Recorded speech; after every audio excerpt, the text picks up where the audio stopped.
the Phillies are 2008 World Champions of Baseball. The Philadelphia Eagles are Super Bowl champions. Eagles fans everywhere, this is for you. Now entering the game for Philly Pressbox Radio, Bill Furman and Jim Chet Chesko. It's Wednesday, August 30th, 2023. Welcome to the Philly Pressbox Radio Roundtable, brought to you by the Irish Rover Station House in Langhorne, PA. Allstate Insurance in Westchester, PA. Cavs, Philly Tailgates, and the Edge of Philly Sports Network. I'm Bill Furman. I'll be your host tonight, along with my partner, Jim Chet Chesko. And Chet, the Phillies are on a roll again, winning 7 of their last 9. That Bryce Harper is on fire. The Eagles have their 53-man roster, at least for now, as they ready to open the season next weekend in New England. There's some bizarre Sixers rumors that's out there, if that's even possible. Penn State opens the season on national TV Saturday night against West Virginia. You know I'm excited about that, pal. It's college football season. As always, there's plenty to talk about in Philly sports. Yeah, it's a great time of year, Bill, with college football starting off, the NFL kicking off next weekend. It has been loads of fun watching these Phillies lately. Home runs galore. They've been flying off the bats all month long. I love it. Absolutely. And hey, we have a great guest tonight. The great Ray Didinger will be back with us, and we're going to talk all things Eagles. Ray is here. In fact, he is itching to go. And, you know, with a 53-man roster being set, minus a few needed tweaks still, in the season starting a week from Sunday, we've got lots to discuss with the Hall of Famer. So let's get it going. Let's get to it. Let's welcome Ray Didinger back to Philly Pressbox Radio. Ray, welcome as always. Always fun to be with you guys. How are you? Great. Hey, Ray, great to see you. We do have lots to talk with you about. Tommy and me back once again. You got a book that you wrote 15 or 16 years ago that is now in paperback with a little addition. We'll talk about that. And, of course, Eagles football. The Birds kick things off 11 days from now. It's a highly anticipated Bird season, of course. What do you think? Is this Eagles team maybe even a little bit better than the one that went to the Super Bowl last year and came up just a little short? I think the defense is still a little bit of a question, just because there have been so many changes. I mean, they certainly have talent there, but you're probably going to have 5 new starters out of 11 and a new defensive coordinator. So I think there's probably a little bit, at least in my mind, a few questions about just how good the defense is and how long it's going to take for them to get all the pieces in place. I think the offense is going to be fine. I don't think there's going to be any issues with the offense, but the defense may be, for the first part of the season, it may be sort of a work in progress until the defensive coordinator kind of figures out exactly what his guys can do, and the players figure out what he wants from them, because the new guys are the new guys. I mean, that's all new to them. But even the veterans, even the Grahams and the Coxes and those guys, they're working with a new defensive coordinator, so it's a little new for them too. So I think at least initially this year, the start of the season, I think the defense may take a little while to find their way. But the advantage the Eagles have is that the front half of their schedule is not too tough. And I think that they'll probably be okay. The offense is going to score enough points that the defense will have enough of a cushion that they'll be able to figure it out. By the time they figure it out and they get to the back end of the schedule where the real tough teams are, hopefully the defense and the offense are on equal footing. Well, Ray, I think we've all just made the assumption that Jalen Hurts is going to be just as great this year or greater than he was last year. I think last year's improvement was exponential. Can he be that good again, or can he be better? No, I think he'll be better. I think that he is just that driven. I think that, some people have asked me, is he going to be changed? Now that he's got the big contract, he's making the big money. He's on the cover of Sports Illustrated. all of that stuff. Is that going to have any effect on him? And I really don't think so. I think he's just a unique kind of player. And I think he's a unique kind of person in terms of his single-minded focus on just his profession. I mean, he is 100% football player. I mean, he's not thinking of being a TV star. He's not thinking of being a corporation. He's not thinking about a career in TV. He's just thinking about winning football games. And the improvement that you've seen in him throughout his career, from Alabama to Oklahoma to his early days in the NFL to where he is now, I mean, every year he's come back as a better model. And last year, obviously, I mean, if you look at all of his statistics, I mean, they all jumped. And, I don't think he spent this offseason just laying on the beach at Turks and Caicos.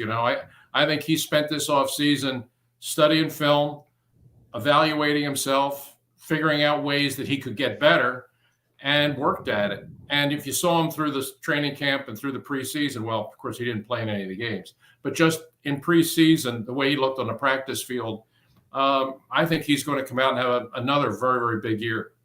Ray, the running backs, Kenneth Gainwell, DeAndre Swift, Rashad Penny, Boston Scott, 4 pretty solid running backs when healthy, of course. Will any one guy be utilized more significantly or more often than the others, or is it going to be, game to game as far as who gets more carries? It's going to be game to game, series to series, quarter by quarter. I think that they're just going to – I don't think there's going to be an overall design. I don't think there's going to be a designated number one. I think there'll be certain teams that they play certain weeks in given situations where Penny might be the guy. You might need a little more power. You might need to run the ball between the tackles more.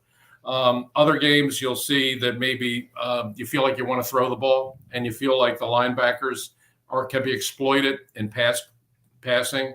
And so Swift might play more. I think that the biggest difference is Gainwell showed last year, by the late in the season and then certainly into the playoffs, that he had really kind of supplanted Sanders as the number one back. So the decision to let Sanders go, to me, wasn't that surprising. Gainwell made that kind of progress. So he'll probably, if you had to go into this and you had to sort of project a depth chart, right now you would probably put Gainwell number one. But I think the other guys are all going to have their role. And I think that the addition of Swift is a significant one because, the Eagles didn't throw the ball to the backs very much last year. And I think that was largely because, Miles Sanders was not a great receiver. I mean, he was just sort of average. DeAndre Swift is a very good receiver and gives you a weapon out of the backfield that you did not have before. So I think you will see that part of the offense going a lot more this year is passes to the backs. And boy, if you're a defensive coordinator, good luck trying to scheme this offense because you've got, Brown and Smith on the outside who are as good a pair of receivers as you got in the league. You've got Dallas Goedert, who's become probably one of the top 5 tight ends. He's in there too. And you're going to have to account for all of those guys in terms of your coverage. And then you have Swift coming out of the backfield behind them.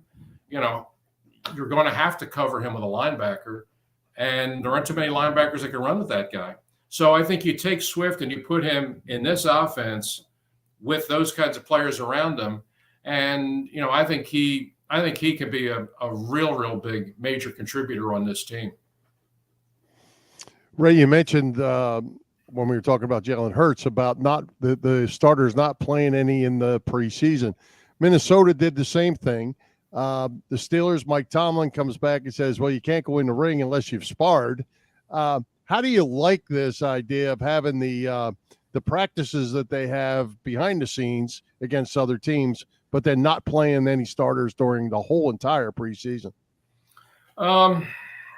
It's the way of the league now. I mean, most of the teams are going this route of just not playing the starters. Some of them do. I mean, Andy Reid played Patrick Mahomes in the preseason games. It goes team to team. It's philosophical. But the fact is, if you look at, and this is the way that Nick Sirianni approached it last year. I mean, none of his key players played last preseason either. And they had what, by most people's standards, you would say was a pretty light training camp, not a whole lot of hitting. Certainly no real two-a-days, lots of days off, lots of time off. And there were a lot of questions asked about, Jesus, are these guys working hard enough to be ready for the season? Well, I think you saw, it went pretty well. I mean, they won 14 games, the most in franchise history, and they were very healthy. I mean, they really went through the season with not very many injuries. So I think that they feel like that's a pretty good formula for them, for this particular group. And it worked last year. And, the one thing, and this goes to every team in the NFL, the one thing that everybody says going into the season is, well, we can be this if we stay healthy. I mean, every team's evaluation of how far it can go is always with that asterisk, if we can stay healthy. So, well, if staying healthy is that important to a team in the NFL, and clearly it is, then, Sirianni, the formula worked for him last year. He's going with it again this year. Ray, in the secondary, you got James Bradbury and Darius Slay at cornerback. Slay getting up there in years. Avonte Maddox, sure to get a lot of playing time. But what about safety? Can we count on Reed Blankenship based on what we've seen? There's a lot of other guys out there, youngsters like Sidney Brown. What do you think of this secondary? I want to see it. I want to see it before I'm willing to say, yeah, you're good. Gardner Johnson last year, Chauncey Gardner Johnson last year was a very valuable player on this team, and that's a significant loss. I was sorry to see him go because he came in and frankly, he was better than I thought he was going to be. I had seen him play and I thought he was a good player, but he came here and was really a big playmaker. I mean, led the team in interceptions and made a lot of big plays. And actually proved to be better against the run than I thought he was going to be. He was a ball hawk, but he was also not afraid to tackle. So he definitely helped. And losing him, yeah, that's a loss. The coaches love Blankenship. Hope they're right. They're asking a lot for a kid who was just basically a walk-on free agent last year. Last year he was scratching to make the team. This year, he was standing with the All-Pros and Civies during the whole preseason. They feel like he's ready to do that. Okay. We'll see. You mentioned Sidney Brown. I like him a lot. I thought that he was in what I think is going to prove to be a very good draft that the Eagles had this year. And everybody's going to talk about Carter and everybody's going to talk about Smith. And I understand all that. But I think Brown is going to have impact too. I think I really, really liked him coming into this draft. I mean, I had seen him play at Illinois, and he was one of those guys that just jumped off the tape when you watched him. I mean, he was all over the field, making tackles, getting his hands on balls, intercepting balls. I mean, he had 6 interceptions last year, and that's a lot in a college season. You don't see a whole lot of college players with 6 interceptions, but that's what he had. And he was Big Ten Defensive Player of the Year last year. He played on that same team, that same Illinois team, as Witherspoon, the other cornerback, who wound up being a top 6 draft pick. And he wasn't Defensive Player of the Year. Sidney Brown was. So I think the Eagles got a steal there in the 3rd round. And he's shown in preseason when he's had the opportunity to play that he's a fast learner. And I think that I don't know if he's going to be starting week 1, but I would be willing to bet you before the season's over, Sidney Brown is one of the starting safeties. And I think he's a guy that's going to play really good football for this team. Hey, Ray, Howie Roseman, what a career that fella's had here in town, from wanting to be run out of town, partially run off the team, to now probably considered in the upper echelon, top couple general managers in the league, where everybody wants to keep one eye on when he wants to make a deal because he's going to heist you somehow. Does he deserve all that? I mean, he's put together a great team, and it looks like they have a great future looking forward. They got a lot of young guys on this roster. Yeah. That's all you can go on. I mean, you judge a general manager by the roster. And, I think that if you talk to most people around the NFL, they would tell you the Eagles have the best roster, top to bottom, of any team in the league. Well, that goes to the general manager. And you're right. I mean, Howie was a guy that this time, a year ago, everybody wanted him gone. And he goes on and he wins NFL Executive of the Year for the second time. So probably should have also won Comeback Player of the Year, given where he was in terms of the public a year ago to where he is today. But he's done a very good job. Now, you can look at his drafts, and he's certainly had his swings and misses.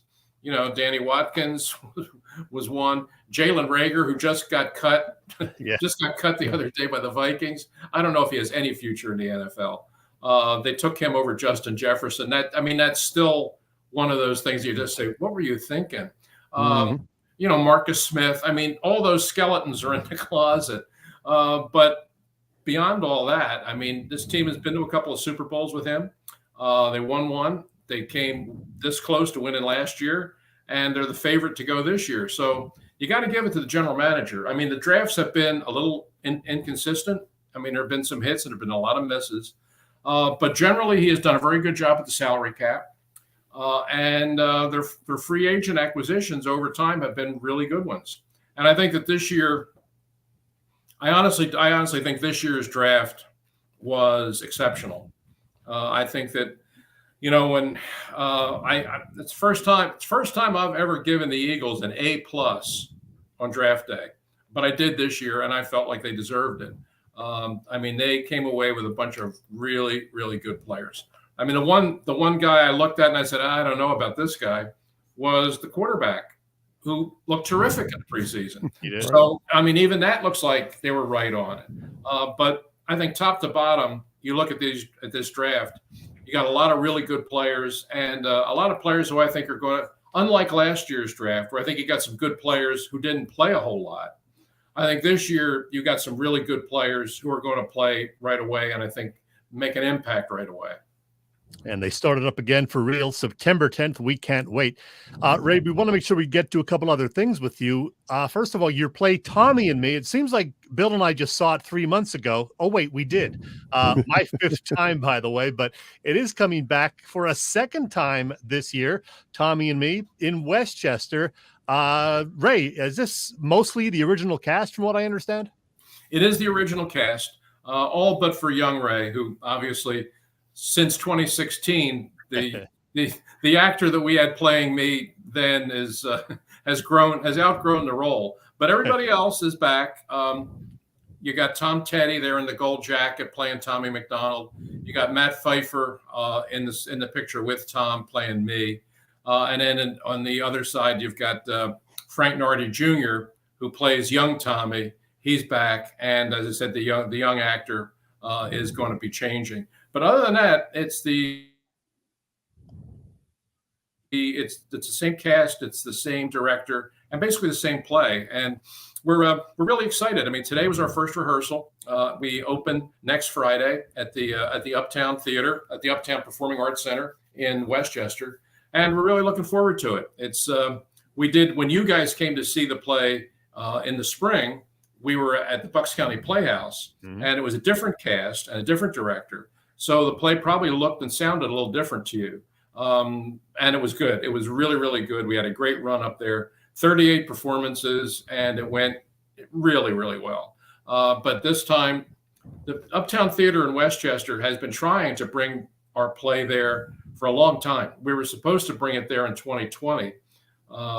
We had agreed, they had agreed, it was all set.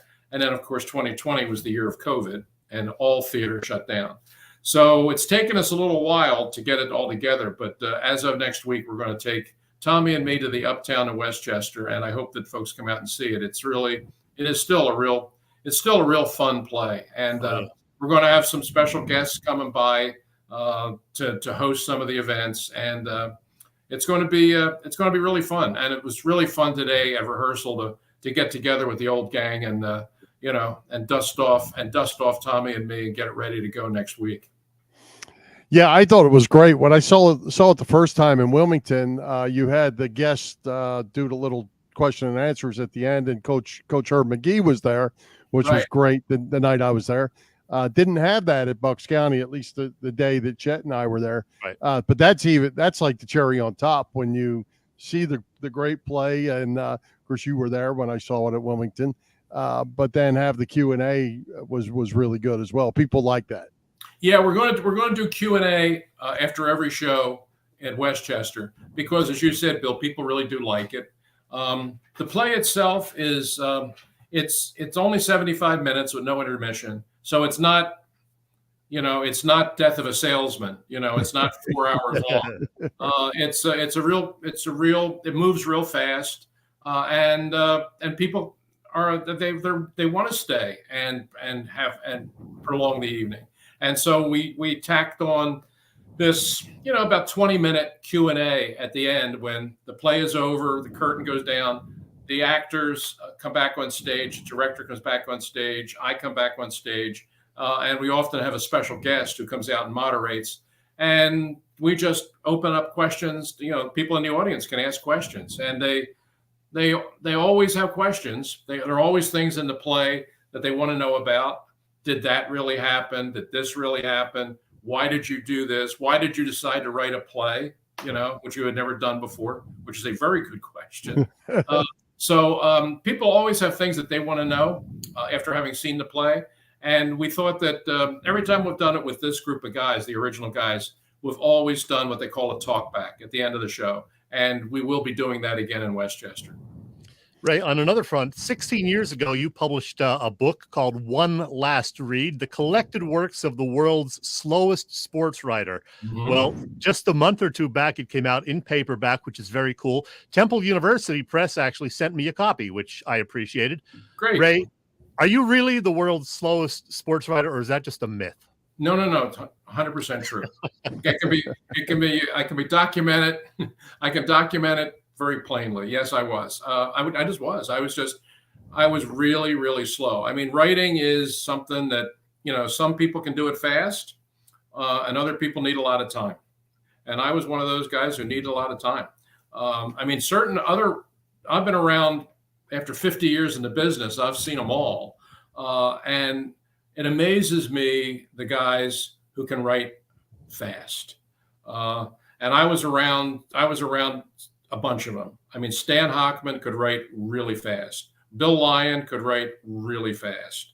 Mark Wicker wrote really fast.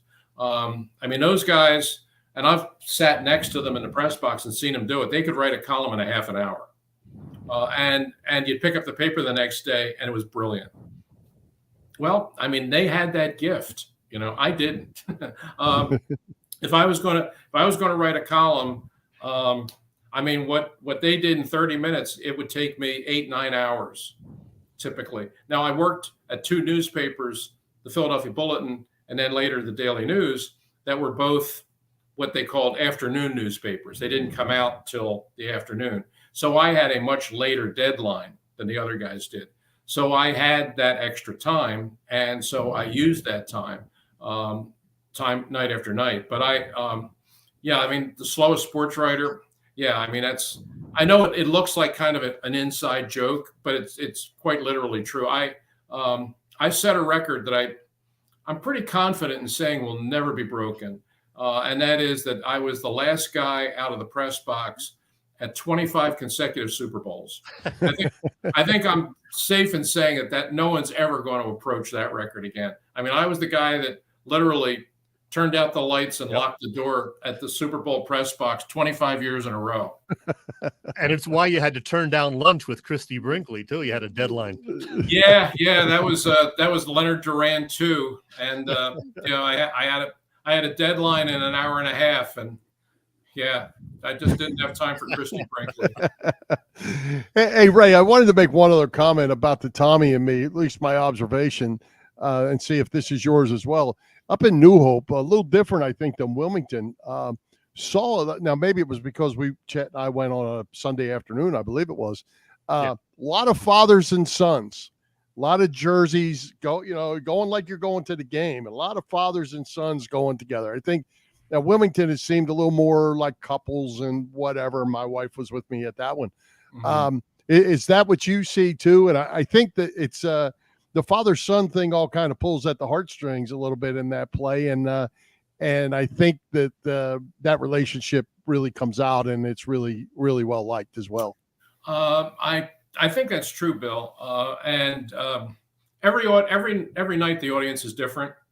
I mean, every night you open the doors and you never quite know who's going to be there.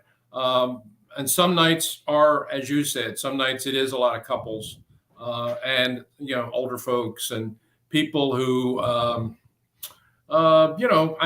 we're in Franklin Field in 1960 for the championship game. I mean, that generation.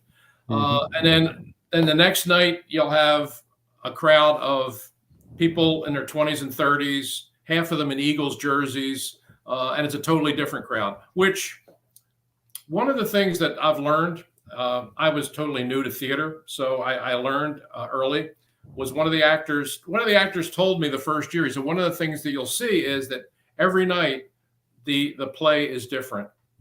And I said, how can that be? It's the same play. And he said, the audience will be different, and the audience will make the play different based on how they react to certain things. Certain lines, certain jokes, one night will get a huge laugh, and then the next night, nothing. But another scene that the other audience didn't laugh for, they'll laugh that night. And it was really true. I mean, the audiences change tremendously. And as the audience changes, it definitely affects what's happening on the stage. Because the more active and the more engaged the audience is, it really energizes the performers. They feed off of that.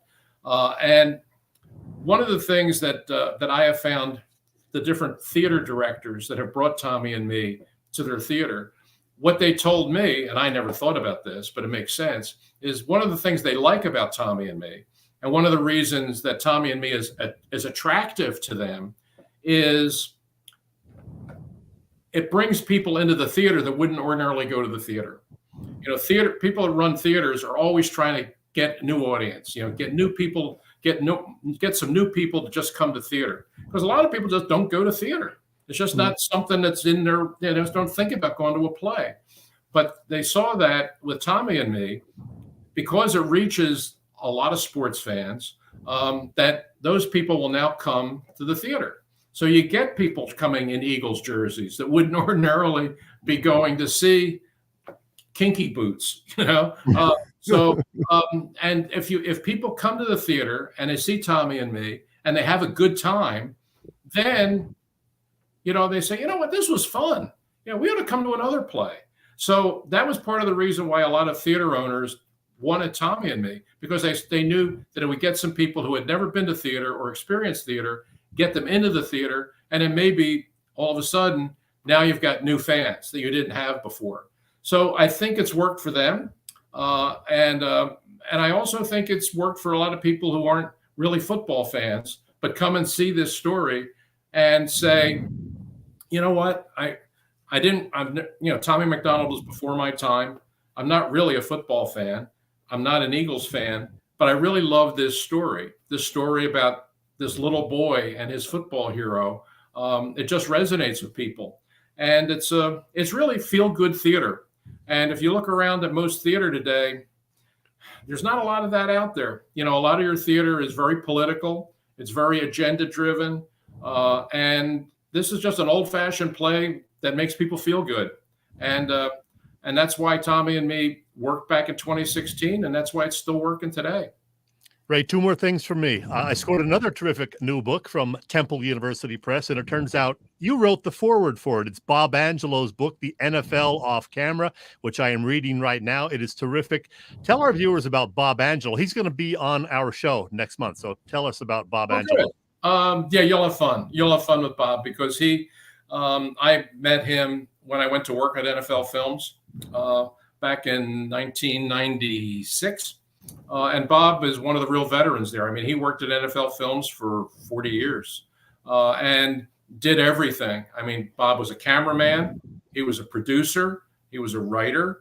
I mean, he did it all. And he retired a couple of years. In fact, the last game that he shot for NFL Films was Super Bowl 52, was the Philly special game. That was Bob's last game, and he retired after that. But he left quite a legacy at NFL Films. He was part of the company really when it started back in the 70s with Ed Sable and Steve Sable, when it was just, I mean, the whole company was like 8 people. So you had to do everything. And Bob did. And he became one of the real stalwarts of that company. And, you know, he called me a couple of years ago, and he said, you know, I have all of these experiences and all of these memories, 40 years of doing this. I'd like to write a book. Do you think, you think that would work? I said, Bob, I think it's a great idea. So he wrote it. He sent it to me. I said, this is terrific. I got him in touch with the people at Temple University Press. They were excited about it. And now the book is out. And yeah, if you're a football fan, I mean, you really should read it, because Bob, one of the things that happens, and I worked at NFL Films long enough that I experienced this. If you'd be in a hotel lobby or in an airport, which we were constantly because we were traveling, you know, and you're wearing NFL Films gear and you're carrying NFL Films cases, so people know who you are. People come up to you all the time and say, God, what's it like to be on the sidelines at an NFL game? What's it like to be on the sidelines at a Super Bowl? People want to know these things, you know, and that's kind of what Bob's book's about. Bob answers that question. He takes you to the sidelines. He takes you into the locker rooms. And it's that question that fascinates people. What's it like down there? If you read Bob's book, you'll find out. It's really, really good. And you guys will have a lot of fun. You guys will have a lot of fun interviewing Bob. He's got a million great stories. I should mention every chapter is 2 or 3 or 4 pages about a particular player or coach. So it's great. You can just, read a few chapters at a time and come back to it later in the day or later in the week. I love it. Yeah. And the thing is, and the other thing about it, Chet, is it's a very honest book. Yeah. I mean, he tells you who his favorites were and who were the good guys to work with. And he's not afraid to tell you who who he didn't like and who were the guys that were hard to work with. And some of them are. Not all the coaches and players are necessarily in lockstep with NFL Films. I mean, some of them don't want anything to do with you and make it very clear they don't want anything to do with you. And, Bob tells you that side of it too. It's a very honest book, but if you're a football fan, it's a book that you're absolutely going to enjoy. And getting back to your re-release of this book, Ray, one last read, you put out an addendum since your retirement, last year, and you mentioned how you worked for 53 years, all these Eagles games, 844, more than 2,500 shows on WIP Sports Radio. Well, Ray, I did a little addendum of my own to that, to note that you also had 19 appearances on Philly Pressbox Radio, plus 3 more since. So 22 appearances on our show over the last 8 years. And we can't thank you enough for that, Ray. No, it's been a real pleasure. Am I still the leader? Am I still number 1 in appearances? You're tied with Brandon Lee Gouton of Bleeding Green Nation. Okay, that's fine. I'm in good company then. I've really, I still remember running into you the first time up at Sandy's when I was doing the talk thing with Mark Eckel up there. Eckel, yep. And you introduced yourself and said you had this show and would I be willing to come on? And I said, absolutely. Why not? It sounded like fun. And it has been. I've enjoyed it all. Almost 10 years ago now, Ray. Jeez. I guess we started in 2014. I guess that's probably true. Well, it's been fun. And we've certainly seen some good times. And that's why I added that one more chapter onto the One Last Read book, because the One Last Read book is, it is pretty much the same book that it was when it first came out, which is a collection of my favorite stories from over the years. But I added one more chapter on the end, which kind of brought the story up to date, which dealt with, why I chose to retire, and also what 2022 was like, a year when the Phillies went to the World Series and the Eagles went to the Super Bowl, and a lot of really cool stuff happened. I mean, the whole Red October thing, that was a lot of fun. So I was able to incorporate all of that in the book, and it was good. And I think we're headed for another Red October this year. I think so. Hey, Ray, before we let you go, what do you have going on schedule-wise? Are you a regular on all these different events that you can let the listeners know that don't know exactly where to find you these days? I'm not going to be around a whole lot. I'm I'm going to continue. I'm going to continue. My wife is in another room nodding her head. I would talk to the folks at NBC Sports had talked to me about maybe coming back and doing some stuff there because I did come back and do pre and post game for the postseason last year. But I'm not going to do that this year. I mean, they've kind of got their own show now. They've got some new people. I think that it's best if they keep building that chemistry. But I'll continue to do some stuff on WIP.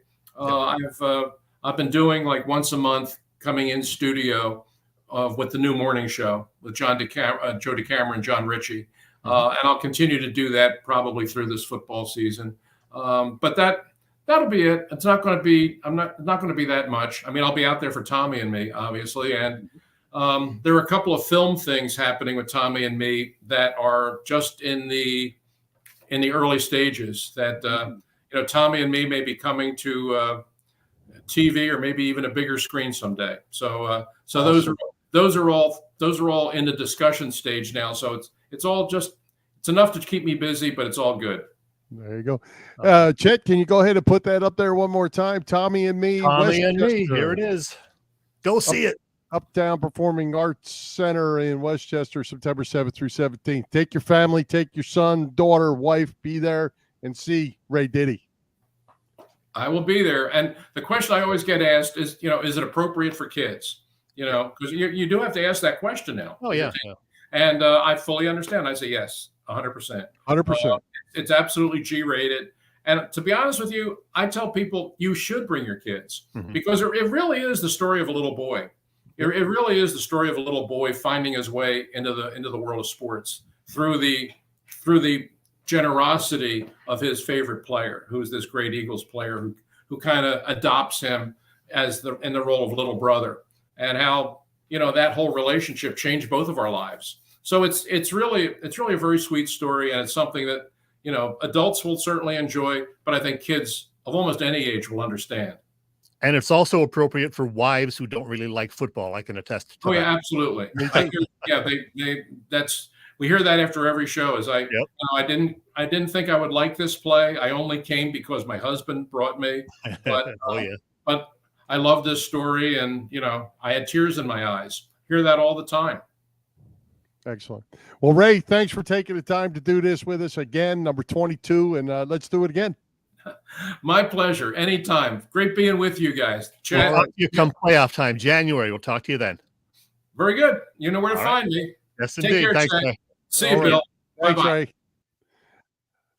All right, Chet, we're nearing the end of the summer. Gas prices have gone up. It's time for you to save some money with Allstate's pay-as-you-go auto insurance. Bill, you've got that right. Allstate's pay-as-you-go auto insurance puts you in control. You only pay for the miles you drive with the same full coverage that a traditional policy offers. Pay-per-mile insurance gives customers greater control of their insurance costs. See how much you can save with pay-per-mile car insurance by calling your local agent.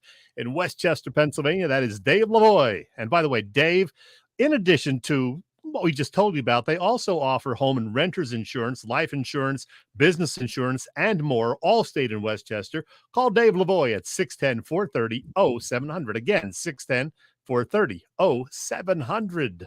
Hey, and while you're out, Chet, tell us what's going on over at the Irish Rover Station House this week. They always have something going on. Football season starting. Oh, yeah, a lot of TVs. There will be football on the TVs at the Irish Rover. Good times there, always. You know this. They have Quizzo every Wednesday evening. They have dinner specials Thursday through Sunday. Burger Wars every Thursday. These days, the Rover chef's cooking up some tasty killer burgers. And, of course, always 24 beers on tap. And we've told you before, they have a date for Oktoberfest. It is September 30th, the annual bash, a terrific event every year, noon to 6 this year. September 30th, I will be there. Great food and drink specials and more. Yeah, German food at an Irish bar. Why not? It works. The Irish Rover is on Bellevue Avenue in Langhorne. You can get more details on their website. That, of course, IrishRoverStationHouse.com.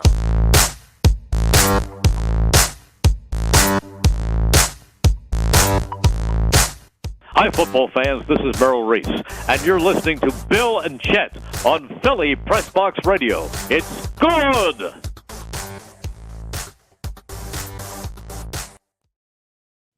Thanks, Merle. Looking forward to hearing him for the next 2021 weeks starting next Sunday. What you say? Hey, Jed, there's a rumor out there that number 25 wants to or would consider coming back to the Sixers. You know that name does not come off of these lips. I'm just going to say this, and I'll leave it with you. If this rumor is real, that he really wants to come back, and the reason he quit on the Sixers is Glenn Rivers, that's really a story.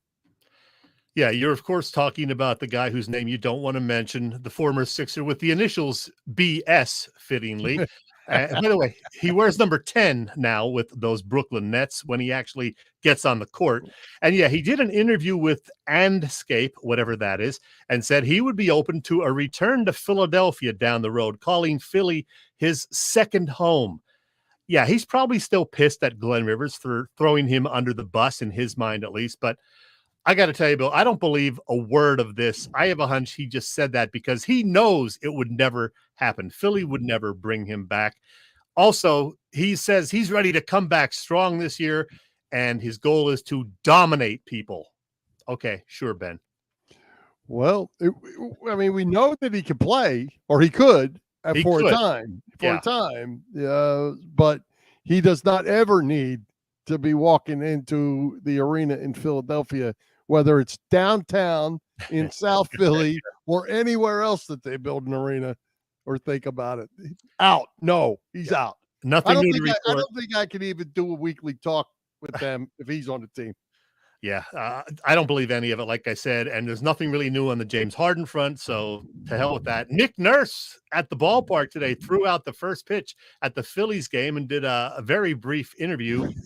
Six pitch interview. Yeah, and of course, they didn't get any of the gory details about Harden or whatever. He also did an interview with Greg Murphy before the game, and I don't know if they had a deal or what, but Greg Murph didn't ask him at all about anything controversial like, Harden or Simmons or Embiid. It was just, kind of fluff stuff, which I understand.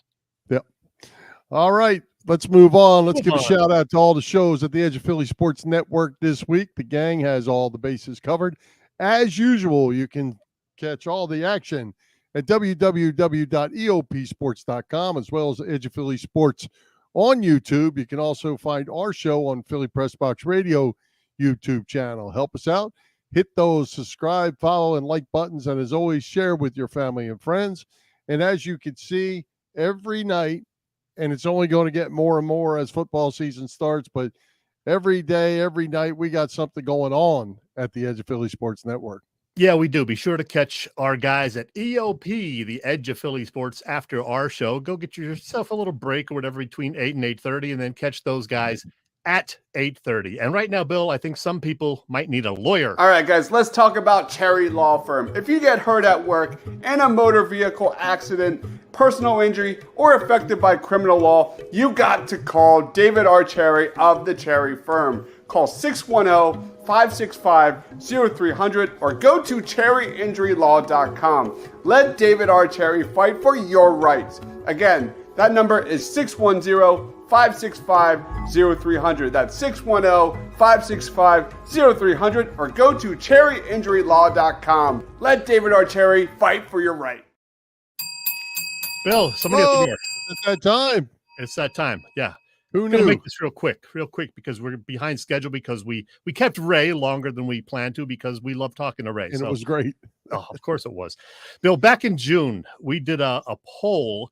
I don't know if you'll remember, but I think you do. We did a poll asking our viewers and listeners about their 3 favorite Beach Boys songs. God Only Knows edged out Good Vibrations to win that one. And then in July, in connection with Mick Jagger's 80th birthday, we voted on favorite Rolling Stones tunes, and the balloting had Sympathy for the Devil, Nosing Out, Gimme Shelter for the gold medal.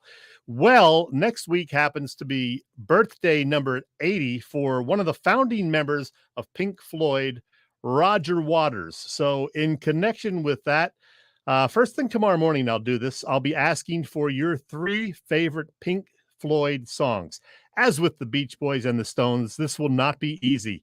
I mean, there are the massive hits like, Money and Comfortably Numb, Another Brick in the Wall Part 2, Wish You Were Here, Hey You, plus fan favorites like Dogs, Echoes, Have a Cigar, Run Like Hell, Us and Them, etc. Good luck. I will remind everyone several times to vote over the next week. Your top 3 in order, Pink Floyd songs. Not easy, but you can do it. I'll remind you in the morning all about this. Bill, you're a Pink Floyd guy? A little bit. But I'll while take we're talking about voting, just a heads up, our Philly Pressbox Radio Hall of Fame ballot still having website issues. Our designer is trying to figure out why we can't access this hack. So bear with us. It's coming, but let's just say we're under construction. How's that? Yeah, and if we can't figure it out that way, we'll do it a different way. So stay tuned. We will get to it sometime. I promise. You bet. Hey, Chet, football season is cranked up. It's time. What's that mean to Bob Cavanaugh and the gang at Cavs Philly tailgates? Well, first of all, Bill, I should mention that I met up with Bob Cavanaugh on Saturday because I was at 97.5's Fan Fest outside Xfinity Live, and as it turned out, he was there as well. So great to catch up with Cav there. For those who don't know, Cav's Philly Tailgates has been cooking up a terrific catering business for more than 30 years. Known best for their tailgate parties, Cavs is a 3-time winner of Philly Tailgate's Jack Daniels Great American Tailgate Party Contest and a past winner of the Philly Daily News Tailgate Award. Cavs also does corporate events and parties, you name it. And if you do check the website now, you will see that they've got everything going on for all the Eagles home games this season over at Live Casino this year, outside Live Casino. Order your tickets via the website, phillytailgates.com. Check the site, and if you have questions, you can call them or email them at cavscatering@verizon.net. Cavs Philly Tailgates is the way to go. If you don't know, Cavs also works with Vince at Philly Sports Trips. They are the folks to use for all Philadelphia Eagles road games and more. All right, guys, if you're a Philly sports fan and you want to travel with your favorite team, then travel with the best. Go to phillysportstrips.com. They have self-travel packages and full travel packages available with round-trip flights from the Philadelphia airport. Packages include direct flights, 4-night stays, all-inclusive tailgate parties, lower-level group tickets. Whatever you want, you got it with phillysportstrips.com. If you want to travel to an upcoming Phillies game, make sure you check out Philly Sports Trips. And do not forget, Philly Sports Trips has all the away trips for the Eagles' upcoming 2023 season. Jump on it now, because you do not want to lose out on all these great opportunities. Go to phillysportstrips.com. And we should mention that the trip to New England for the opener is sold out, but there are still some spots available for the trip to Tampa, September 22nd to the 26th for the Eagles Week 3 game on a Monday night down in Tampa. So check it out. It's all on their website, phillysportstrips.com. All right. Hey, Chet, Phillies, they're running on all cylinders right now. They're getting great contributions. Pretty much everybody. Bryce Harper is just absolutely on fire. But if anything, a little kink in the bullpen armor here in the last couple nights. Yeah, that's one of the concerns for me, Bill, is the bullpen. I think they're a little worn out right now. So that's my one concern right now. But Bryce has been amazing. I think he's 16 for his last 34 or something like that. And just home runs pretty much every day, it seems. Boy, today was a tough loss because, Turner hits the big home run. Bryce Harper hits number 300 to put them ahead. And then Kimbrel just couldn't get it done. I'm a little worried about Craig Kimbrel. You mentioned the bullpen, and he's a concern because he's 35 now, and he's on pace to pitch more innings and make more appearances than he has in a decade. So, yeah, they got to limit his and John Kruk talked about that just today. He said, he looks tired. And what happens when you're tired is you lose your command. And when you lose your command in that league, you get hit. And I think that's really what we're seeing. And maybe some days off wouldn't hurt him. The problem, I guess, the other problem I have, and I've had this problem for a long time, is I don't have confidence in that Sir Anthony Dominguez. Oh, I know you don't. He worries me a little bit. And, he was the guy that was going to be the closer. I would think. That's what we thought. Yeah, that's not real good. Nobody So, got the job done today, though. I mean, they were all, kind of iffy. Soto walks a couple of guys in. Sir Anthony comes in, gives up the hit that lets those two runs in, and Kimbrel was just awful. So, I mean, the good thing is the Phillies offense has been crazy, especially Turner and Harper. And I love this picture from the other night when Harper hit the home run. Man, the sunset and everything, that was just perfect. Today, just broke my heart because he hits number 300 and they just couldn't hold him. But they were 7-2 on this homestand and averaged close to 8 runs a game. I think it was like 7.6 runs per game or whatever. Keep that up, which you're probably not going to keep that up. You're going to win a lot of games though if you're scoring 7 or 8 runs. Big weekend in Milwaukee because the Brewers are, trying to hold on to, I guess, the top spot in the Central. right. So they have the Brewers for 3 this weekend. They have the Braves for 7 in September. All the rest of their games for the month of September are against sub 500 teams. Yeah, I like their chances. That's good. Yep. Milwaukee, like I said, is in first place in the Central, and I think they're about 4 games up on the Cubs. Cubs have been playing some great ball of late. That's why they're now on the Phillies' tail, just 3 games back. So I still like the Phillies' chances to get that top wild card spot, and I would think play the Cubs in the wild card round. Yeah, I saw this morning, Chet, and I ran it by our pal Boop Stats, Bob Vitrone, and it's not quite as unusual as I was thinking it was. I hear you, Freddie. But Kyle Schwarber has 16 doubles, right? Yeah. He is the only one of the 8 starters that does not have 20 doubles. So my question to Boop was, assuming Schwarber gets those 4 doubles, how unusual was it for all 8 position players to have 20-plus doubles? Seemed odd to me. Apparently, there's 39 teams have done that in the past, and another handful actually had 10 or 11. Huh. But with all that said, it's quite an accomplishment when you got 8 guys with 20-plus doubles. Yeah, and I think they have 4 players who here in August have 8 or more home runs. So they have really been bashing this month, and I hope it keeps up. And with the schedule, I think it's gonna.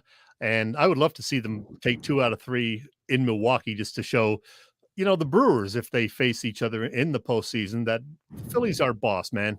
Yeah, keep winning 2 out of 3 and you're gold.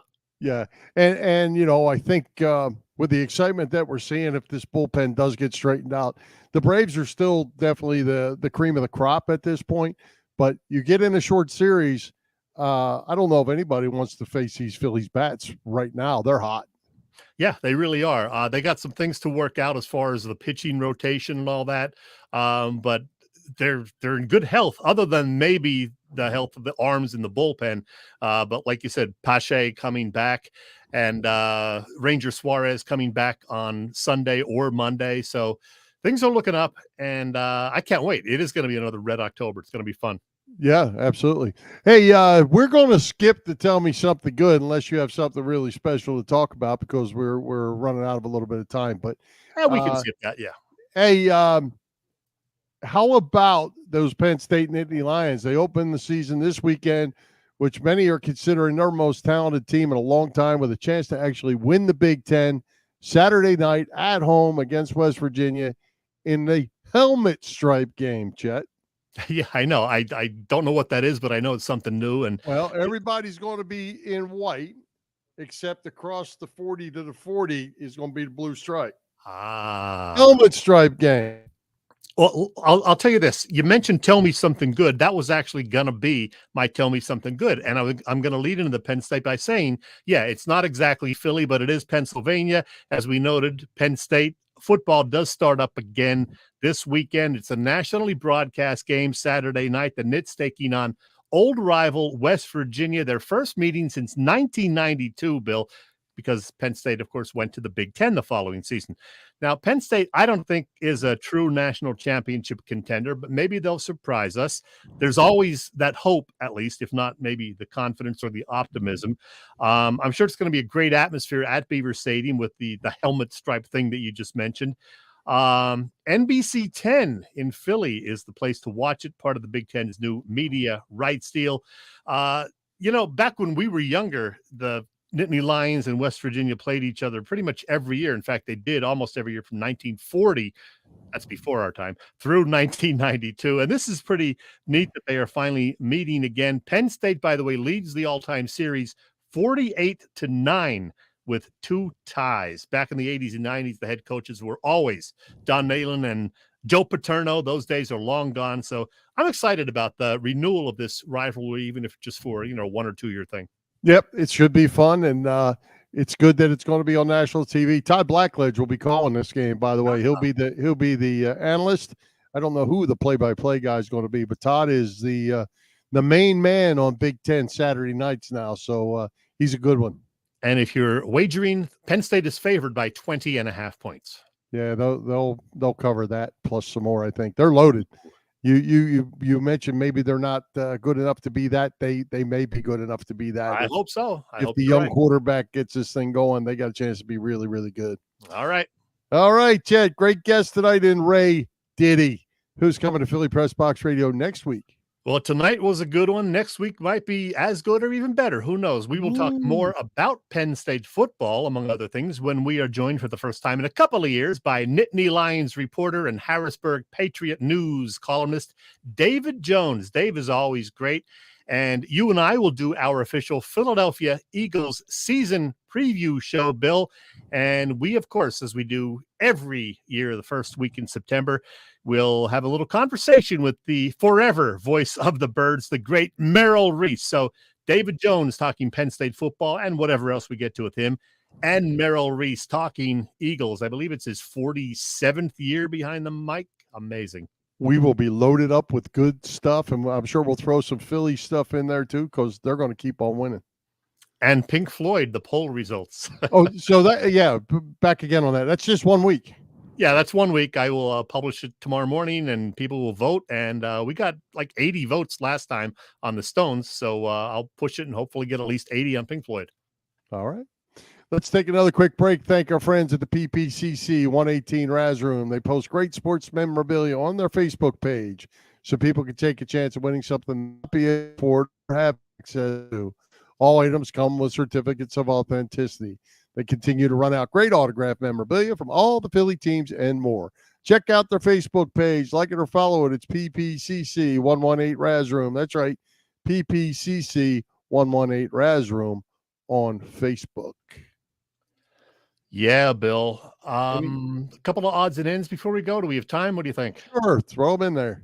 Real quickly, Jalen Hurts is on the cover of Sports Illustrated, as Ray mentioned. The NFL preview issue, before anyone asks, no, you should not be worried about the jinx. Not going to happen. Today's celebrity birthdays include Michael Chiklis. He is turning 60 years old. Last year, I mentioned the show Winning Time, The Rise of the Lakers Dynasty. He is one of the guys in that. He plays Red Auerbach in that, and he is terrific. So I highly recommend that show. Still, we lost Bob Barker over the weekend. Certainly a legend in terms of the game show business. 99 years old. Rest easy, Bob. And we also lost former Phillies manager Pat Corrales, notably fired in 1983 when the Phillies were in first place. Well, Pat Corrales just died the other day. So rest easy, Pat.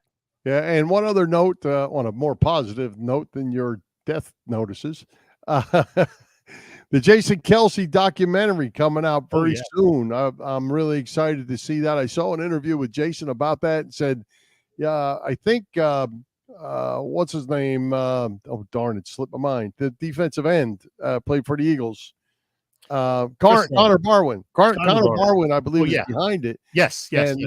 They started it out as something a whole lot different than it ended up, and it turned out to be a documentary of the season that ended up in the Super Bowl, covering Jason. And Jason is really happy with it and thinks that fans are really going to like it. So kind of excited about that. I believe it's September 12th on Prime. I will definitely watch. All right. Let's wrap this thing up and thank tonight's special guest, Ray Didinger, our sponsors, the Irish Rover Station House, Cavs Philly Tailgates, PPCC 118 Raz Room, and Dave Lavoie of Allstate Insurance in Westchester, PA. For Jim Chet Chesko, that's you.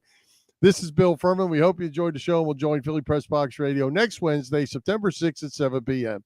You see us live on Facebook, listen to our website, PhillyPressboxRadio.com, on Google Podcasts, as well as Apple Podcasts, iHeartRadio, and all the others. High hopes, Philadelphia sports fans. Let's go, Phillies.